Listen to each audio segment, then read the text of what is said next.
Where are you right now? And what stands in the way of your financial destiny? What's the destination?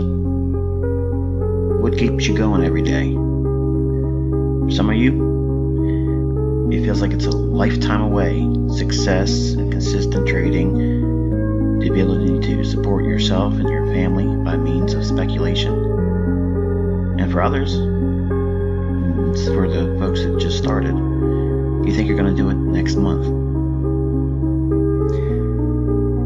There's going to be a lot of barriers. Lots of barriers that you didn't foresee coming in, and new developing barriers.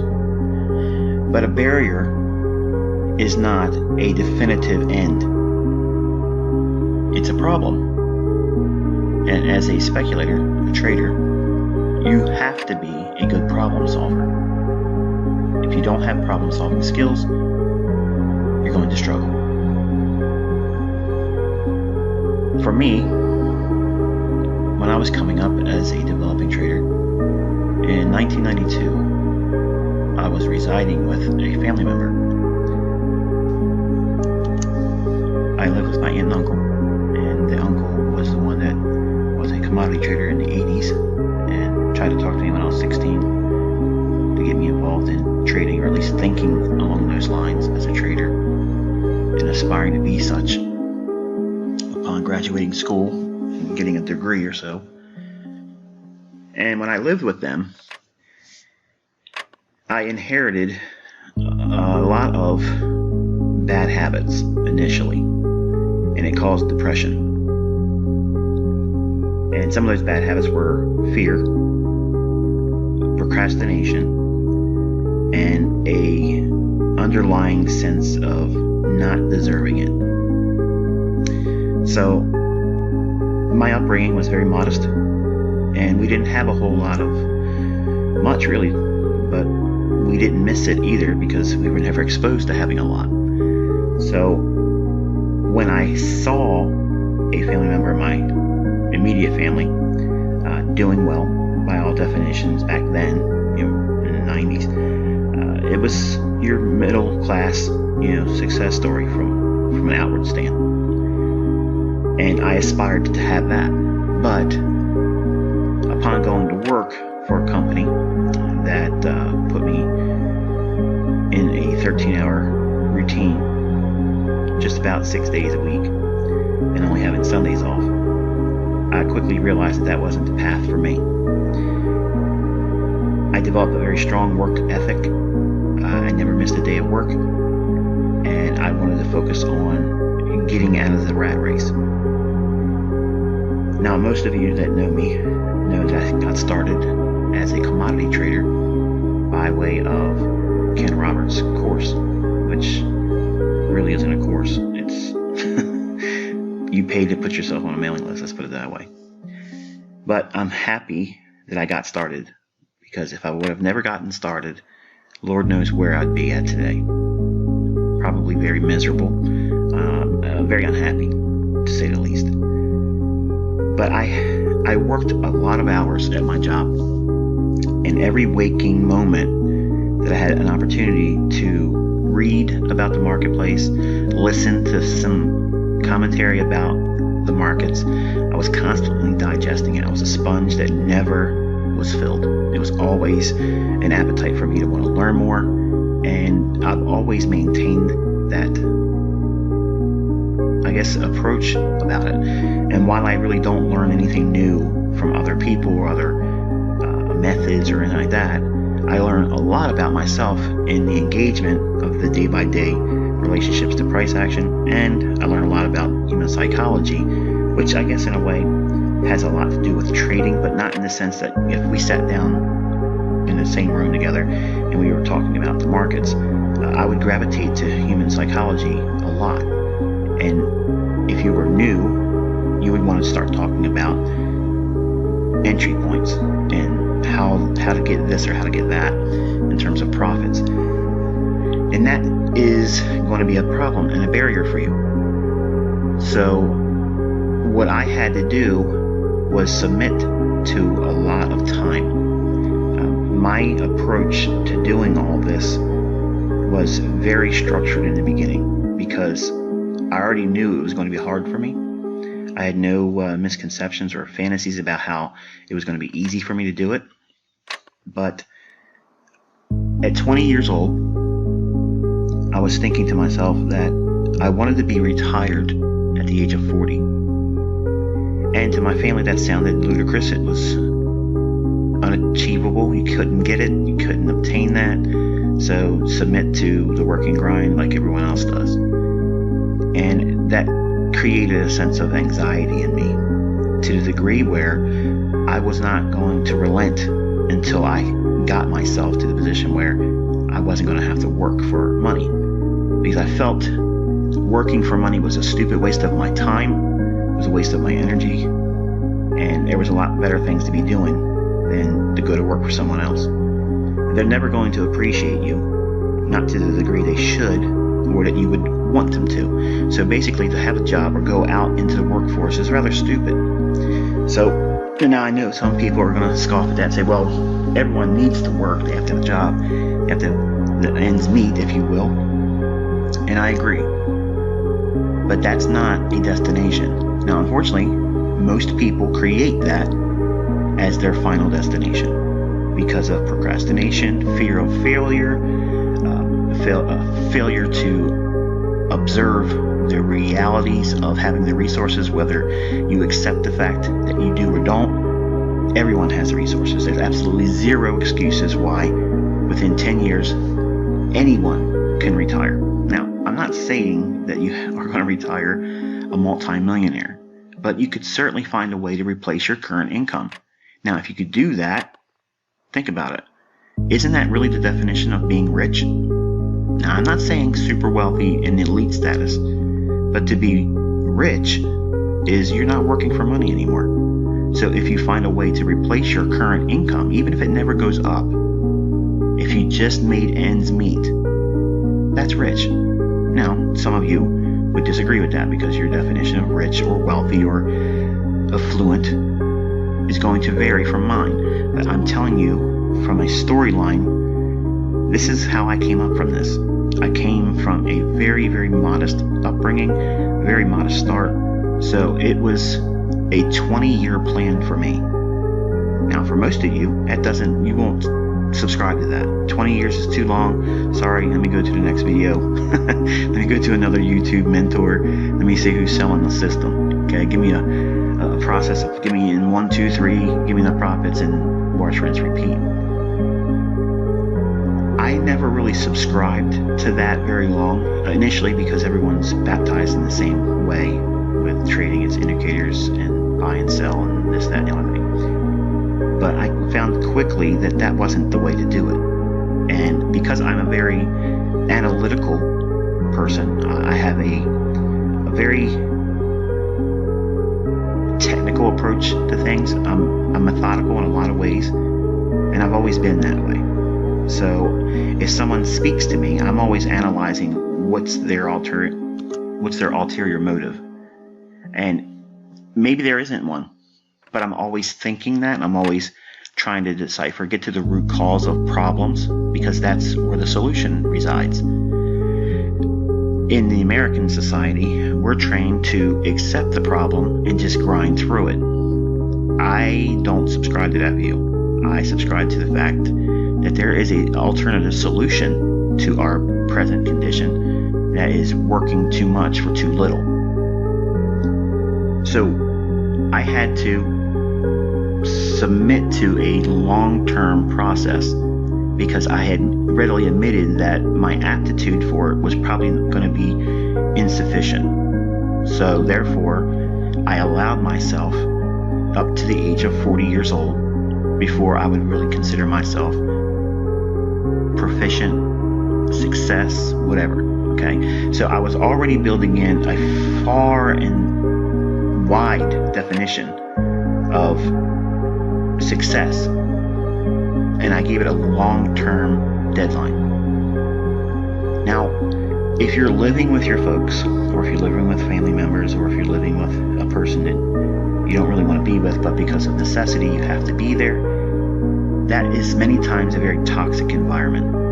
And when I began trading, I kept it quiet. I didn't tell anybody what I was doing because I already knew what the answer was going to be. That's stupid. You're going to lose your money. And truth be told, I did. I lost money the first time I traded. And it was a very good thing. It was very good for me to have that happen to me. Because number one, it created a sober respect for the fact that A, you can lose money. It's real. Okay. But also, I knew someone profited off of me. Now, right away, you know what it feels like when you lose money. You're already cussing at the computer screen or cussing at your spouse like they had something to do with it. Because you personify the loss and you make it an attack on you. Now, I didn't see it like that. My psychological makeup is I want to know what the cause and effect is, and I want to see what I could do to repeat that same phenomenon. But now in this sense, I have to find a reverse approach to it. So I have to be the one that makes the win. I have to capture that win.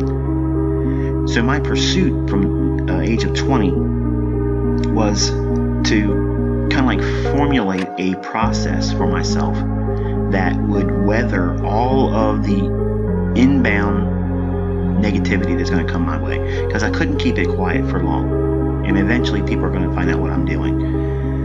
I was a young man. I was stupid. When I had my hands on some money, I let the world know I had it. And I allowed myself to be changed outwardly and inwardly because of myself living with a family member and a deep-rooted sense of feeling the need to feel significant. Okay, when I wrote those tutorials back in 2010, and speaking from a vantage point of the average Joe, I was speaking from personal experience. I am average Michael Joe Huddleston. Okay, I have a lot of understanding and wisdom today, but I have not forgot where I came from. So the problems I was encountering basically was I was doing something I really, really wanted, but I couldn't share with anyone. So I was like a sports car in neutral, but with the gas pedal, pressed to the floor, couldn't go anywhere. And you'll burn out doing that. So the only way I would do it was to be able to live my way of doing things around my closest friends, not my family, and online, because it didn't feel real to me any other way. So I was in a stance that was almost inviting an arm wrestling match internally, because my family would always tell me, you need to get up, go to work on time tomorrow, and put your day in. Well, my day was 13 and a half hours. And I did this 6 days a week to bring home $183 a week. Now, let me say that again. $183 a week after taxes, 6 days a week, 13 and a half hours. Think about that. I was being taken advantage of, but I was sold on the idea that I would be made a route manager and I'd be a boss and I wouldn't have to do the route I was running. So I believed the rat race lies. I was never going to amount to that. The company never survived that long. So the point I'm trying to make is all of us have these real world arm wrestling matches. And we have to balance the inbound negativity, doubt, naysayers, and you also still have to find a way to be motivated. The only way you're going to do that is if you have a action plan that's written out, well defined, with a specific destination and a deadline for that destination. Because basically what we're doing is we're trying to make a business plan for our dream. My dream at 20 was I wanted to be retired at 40. I wanted to be a millionaire. $1 million, not 50 million, not 80 million. I wanted to have $1 million after taxes when I was in my 40s. The problem I had was, how do I get there? Because my first trade was a losing position on an orange juice option, trading commodities. I lost half of what I put up the very first trade in one day. And that motivated me more than anything ever in trading, because I knew someone else made more than I earned in a month in one day on my stupidity. Now, I didn't victimize myself. I didn't beat myself up. I said, this is exactly what I'm going to do the rest of my life. Now, how many of you listening to my voice right now would have had that same thought process? Most of you would have been like, hell no, I'm out of here. I want to take whatever I got left and call it quits. And I'll just be thankful I didn't get all my money taken. And that's normal. But I'm not normal. I've never been classified as normal even as a child. I was always the quiet one. And you know what they say about the quiet ones? You got to watch out for those guys. But I had all of the outward interference coming by way of my family members. They would be arguing around me about meeting their financial needs every month, going to work sick, fearing that if they stayed home, they'd be punished by their superiors. And I saw all that. At the same time, I was able to do a small portion of profits in the beginning, but I was growing it slowly. The plan I sat down with, and I get a lot of emails, many emails every single week, and invariably I will probably have about 25 to 30 questions that are pretty much like what I'm going to speak about now. How did I start, and how did I keep myself balanced and focused, weathering all of the adversities that come by way of a developing trader? Well, first and foremost is you have to be tenacious. You can't accept failure as a final destination. You're going to fail. Every stop loss that's hit, every collapsed trade that you feel that doesn't fall in line with your trading plan, that is a failure. Failure is a requirement for success. It's absolutely part of the process, because you're not going to know the solutions to long-term consistency until you have these adversities. I already put that in my plan in the beginning. I anticipated losing 70% of the time. Think about that now. I anticipated being wrong 70% of the time. I had no idea what I was doing, but I realized that the statistics alone and the probabilities of staying with one side of the marketplace, I was only a buyer, that I would still mathematically come out as a net gain. Think about that. I sat down and I defined I needed a plan that would arrive at $1 million after taxes when I turned 40. That was my plan. How was I going to get there? That was the problem. So I sat down, pen and pad, and I would come up with all these different solutions I had in mind, or potential outcomes that would either get me there at the age of 40 or very close to it. Now again, I aimed for age of 40, but I already built in the allowance for it may take a couple extra years beyond that too. Now you're probably asking yourself, because $1 million today isn't nowhere near what $1 million was back in 1992, but why $1 million? Because I had already made it up in my mind that if I made 10%, now this is going to be a shocker, if I only made 10% a year, yes, 10% annually, I could draw a six-figure income and I would never worry about money again. I wanted to escape the necessity of working for money. I didn't want to work for money. Now, I was willing to work 20 years to get to that point because I came from nowhere. I come up from, grassroots, low income. That was me. That's where I came from. My family is not affluent. So for me to come up from really nothing, I had to be realistic. And no one was guiding me. Well, God was. But I'm not going to preach on that. But no one sat next to me in a coaching capacity and said, do this, don't do that.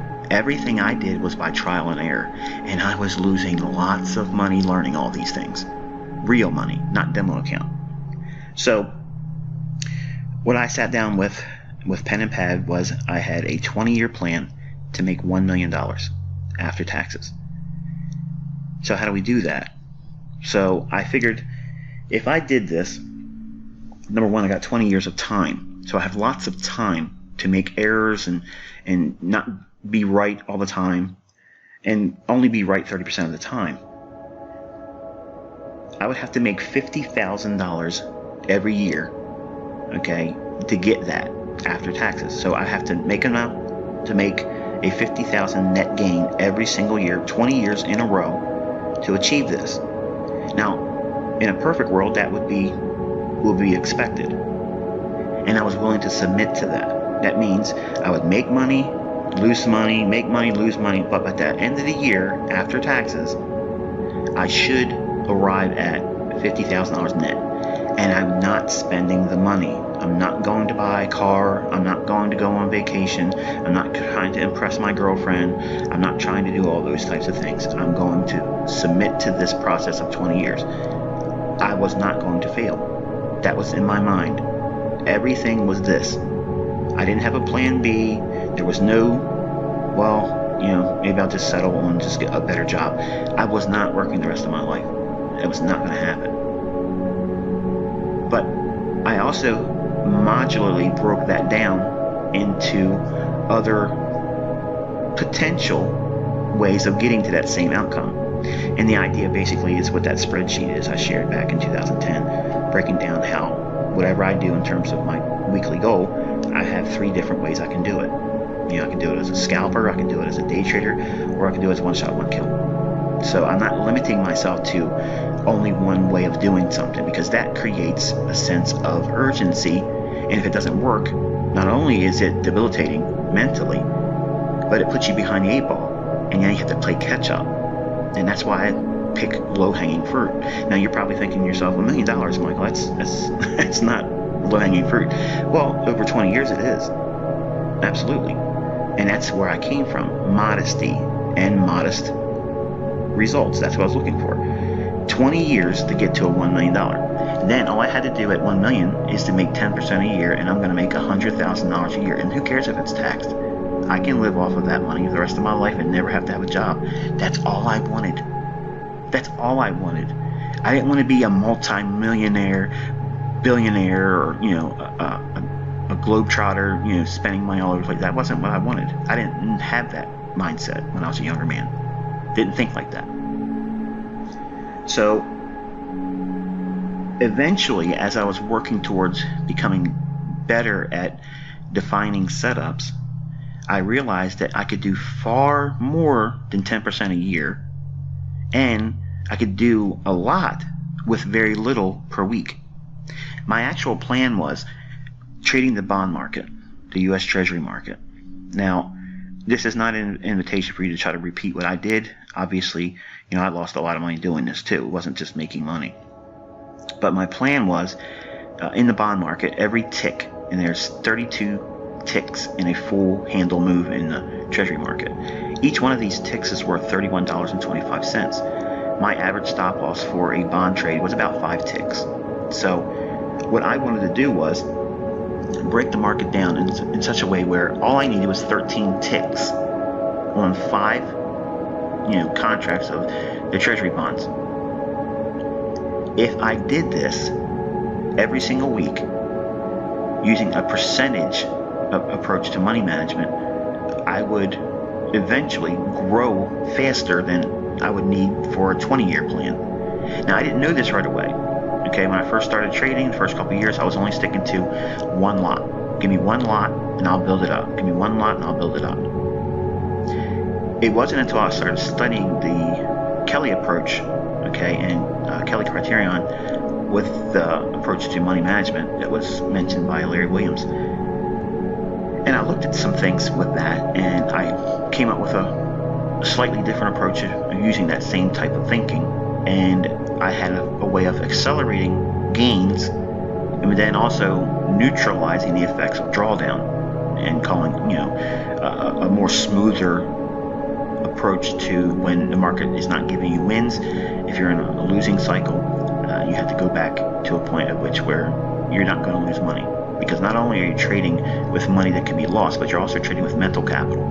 If you lose your mental capital, regardless of how much money you have in your bank account or trading account, you're trading with scared money. And trading with scared money never is consistently profitable. It never is like that. So what I had was a plan that was long-term, but it had different approaches to getting there, and I was submitting to time, lots of it. Now, if I was selling the idea that I could teach you how to do this and get rich and be self-sufficient in 20 years, no one would subscribe to that view.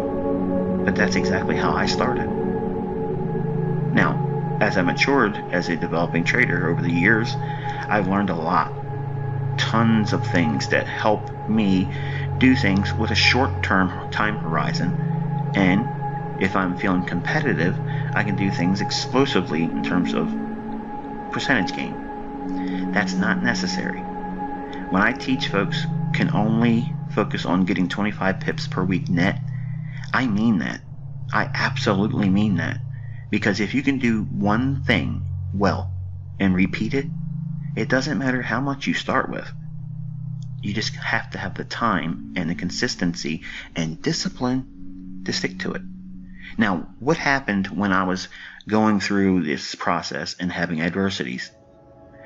Losing money sometimes, fearing that my family would find out that I was doing it. I had all kinds of things, that much more than the average person just trying to trade. Because most of you already have told your spouse or significant other or your boss or people at your job that you're going to trade. So you already created the problem for yourself. It's worse when you've told no one and you're successful and you can't share it with anyone. It's like you're in prison, that you created this, your own prison. You're successful, but you can't enjoy it. See, my problem was I had a lot of friends that didn't have anything, and I already knew they were moochers. If I showcased it, all I'm going to do is ask for grief, and that's exactly what I did. I ended up getting a lot of friends that really weren't my friends. They wanted something from me, and usually it was money. So, how did I do it? How did I weather all those psychological and emotional storms coming up? I had that plan. Every time that I would hit a stumbling block, or I missed my mark in terms of where I was hoping to be at the end of the month or the end of the week for that particular trading day, I'd go back to that plan and look at it and read it and remind myself, what am I doing? Why am I even doing this? I have a long-term plan. I'm not going to work the rest of my life. I don't want to work for a paycheck. I don't want to work for a boss. I don't want a boss. I'm married to one, but I don't want to work for one for money. So if I can find a way to get to that point, I'm successful. I'm successful. And I didn't want to be elite status. I didn't want to be Mr. Know-It-All in trading. That's not what I got into this for. But because of my passion and because of the small universe that I created for myself, none of my friends had the ability to do what I could do. I could jump on an airplane the next day, go to Bermuda and stay there for a week at a 5-star hotel and literally do it on a whim. They couldn't do that. So I was struggling to enjoy the whole process. And the only thing that I found enjoyment was I was sticking to my rules. Even when I was not getting the results I was hoping for, I had a plan that was written that allowed me to not overreact to the normal, already anticipated disadvantages and adversities that come by way of speculating, because you're going to lose money, period. You're going to lose it, okay? But you have to know what you're going to do and how you're going to react to that, and it has to be written down. Think about it. When businesses start, they start with a business plan. Why do they do that? Because they have to observe going into it where the risks are, what the monetary loss and requirements are going to be, and what's their goal, what are they aiming for. Now their projections are going to change, obviously, but they have to have some kind of goal in mind and a target to hit. Otherwise they're never going to hit anything that's going to be measurable.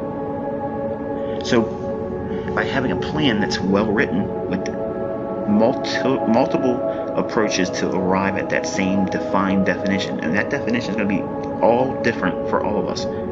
Mine was, I wanted to have $1 million at the age of 40 so I could just make 10% a year after taxes.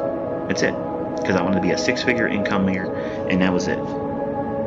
Six-figure income maker, at 40 years old, and not having to go to work. That was my goal. Everybody right now at 20 years old, they don't want to work tomorrow. They want to quit today. They want to do it with a $1,000 trading account, and they're going to own the world. That's not realistic. You're putting so much pressure on yourself. You're doomed. You're guaranteeing inviting failure, and you're not going to be able to weather the adversities that's going to come. So by having an action plan that says, well, I can take a trade per week that gives me 25 pips, and once I get that, I stop. Or I can put on a trade that allows me to lock in that and let it go for a little bit more, and hopefully offset some losses that come in the future. You have to give yourself permission to do the very minimum and be content with that. Finding contentment with enough is the secret.